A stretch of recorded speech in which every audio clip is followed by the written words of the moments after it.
வணக்கம். அன்பார்ந்த இணையதள நேயர்களை மீண்டும் www.qcrc.in என்ற இணையதளத்திற்காக நியூஸ் தமிழ் செய்தி அறிக்கையில் உங்களை சந்திப்பதில் பெருமகிழ்ச்சி அடைகிறோம்.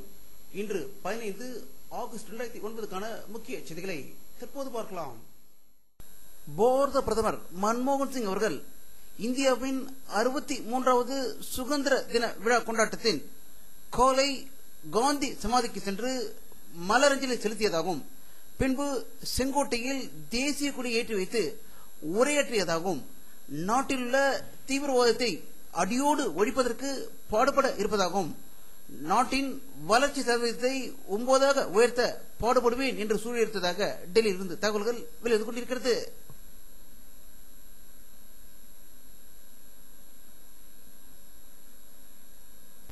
அமெரிக்க அதிபர் திரு பாரக் ஒபாமா அவர்கள் இந்தியாவின் 63வது சுதந்திர தின கொண்டாட்டத்திற்கு வாழ்த்து தெரிவித்திருப்பதாகவும் இந்தியாவும் அமெரிக்காவும் இயற்கையான ஜனநாயக நண்பர்கள் என்று கூறியிருப்பதாக வாஷிங்டனில் இருந்து செய்திகள் வெளிவந்து கொண்டிருக்கிறது.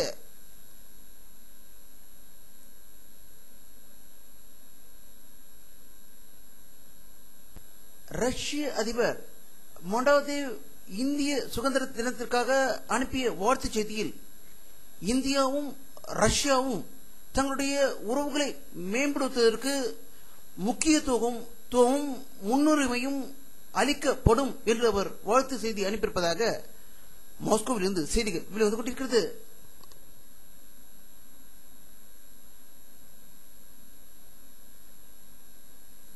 தமிழக முதல்வர் திரு மு கருணாநிதி அவர்கள் சென்னை புனித ஜார்ஜ் கோட்டையில் இன்று 63வது சுதந்திர தின கொடியை ஏற்றி வைத்து உரையாற்றியதாகவும் சுதந்திர போராட்ட தியாகிகளின் வாரிசுதாரர்களுக்கு வழங்கப்பட்ட ஒரு ஓய்வூதியம் 2000 இருந்து 2500 ஆகவும் சுதந்திர போராட்ட தியாகிகளுக்கு 4000 இருந்து 5000 ரூபாய் உயர்த்தப்படும் என்றும் உறுப்பு தானம் செய்த காஞ்சிபுரம் மாவட்டம் திருக்கழிக்குன்றத்தை சேர்ந்த இதயேந்திரனின் தாயார் புஷ்பவல்லி ஆகியோருக்கு கல்பனா சால் விருதுகளை அவர் வழங்கியதாக சென்னையிலிருந்து தகவல்கள் வெளிவந்து கொண்டிருக்கிறது.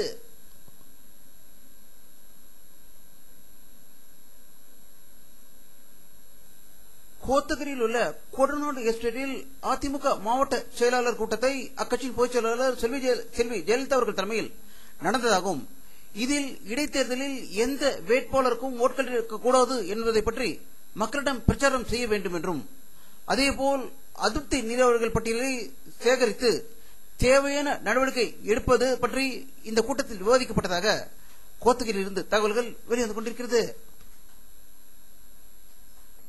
இந்தியாவின் பிரபல நடிகர் ஷாருக் கான் அவர்கள் அமெரிக்காவில் இந்தியாவின் சுதந்திர தின கொண்டாட்ட விழாவுக்கு கலந்து கொள்வதற்காக நியூயார்க் சென்றபோது அமெரிக்க விமான நிலைய அதிகாரிகள் அவரை கைது செய்து தீவிரவாதி என்று 2 மணி நேரம் சிறைபிடித்ததாகவும் பிறகு அவர் விடுவிக்கப்பட்டதாக நியூயார்க்கில் இருந்து தகவல்கள் வெளிவந்து கொண்டிருக்கிறது.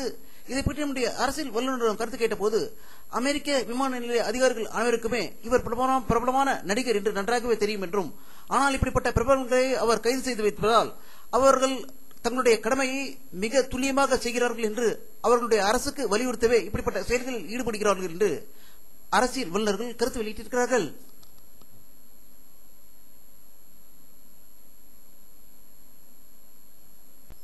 மத்திய ரயில்வே அமைச்சர் செல்வி மம்தா பானர்ஜி அவர்கள் வெளியிட்டுள்ள ஒரு செய்தி அறிக்கையில் ரயில்வேயில் பணியாற்றும் தொழிலாளர்களுக்கு 75 நாள் போனஸ் வழங்கப்படும் என்று அறிவித்திருப்பதாக டெல்லி வட்டார தகவல்கள் வெளிவந்து கொண்டிருக்கிறது.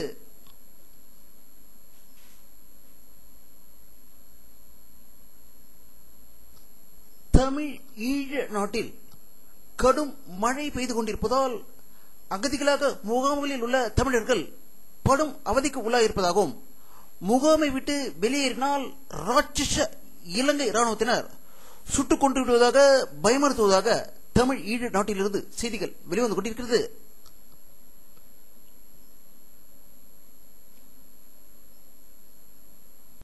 ஆப்கானிஸ்தான் தலைநகர் காபூலில் நாட்டோ அலுவலகங்கள் மற்றும் அமெரிக்க தூதரங்களுக்கு அருகில் இன்று வெடித்த கார் வெடிகுண்டு விபத்தில் 7 பேர் பலியானதாகவும் 100க்கும் மேற்பட்டோர் படுகாயமடைந்ததாக காபூலில் இருந்து தகவல்கள் வெளிவந்து கொண்டிருக்கிறது.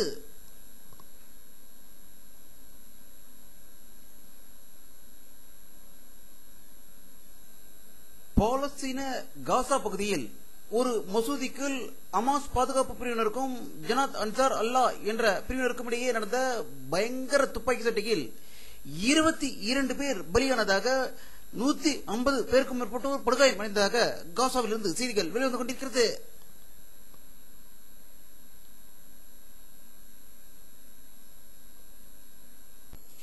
பாகிஸ்தானில் உள்ள ஸ்வாட் பகுதியில் தற்கொலைப்படை தாக்குதல் நடந்ததில் 5 பேர் கொல்லப்பட்டதாக இஸ்லாமாபாத்திலிருந்து செய்திகள் வெளிவந்து கொண்டிருக்கிறது.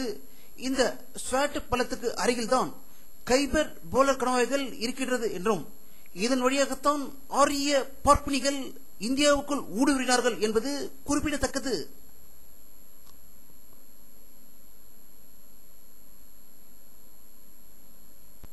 மத்திய அமெரிக்க நாடான பனாமாவில் ஏற்பட்ட ஒரு பேருந்து விபத்தில் 23 பேர் உயிர் இழந்ததாக பனாமாவில் இருந்து செய்திகள் வெளிவந்து கொண்டிருக்கிறது.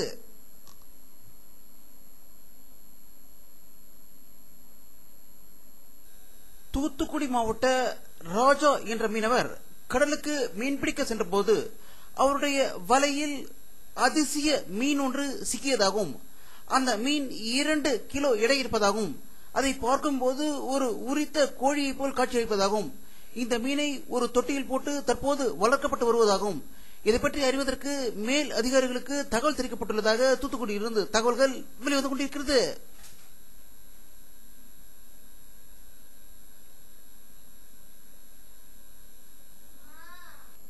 வானிலை அறிக்கை 15 ஆகஸ்ட் 2009 பிற்பகல் 4 மணியளவில் எடுக்கப்பட்ட சேட்டலைட் புகைப்படத்தை தற்போது பார்த்துக் கொண்டிருக்கிறீர்கள்.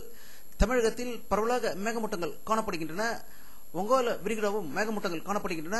அவை தமிழகத்தை நோக்கி வந்தால் அதிக மழை பெய்வதற்கான வாய்ப்புகள் இருக்கும் என்று இந்த படத்தின் மூலம் காணலாம்.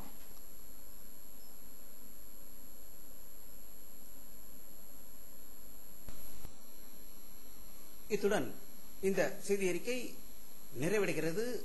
மீண்டும் நியூஸ் தமிழ் செய்தி அறிக்கையில் உங்களை சந்திக்கும் வரை உங்களிடமிருந்து விடைபெறுவது உங்கள் கே பாலாஜி. நன்றி.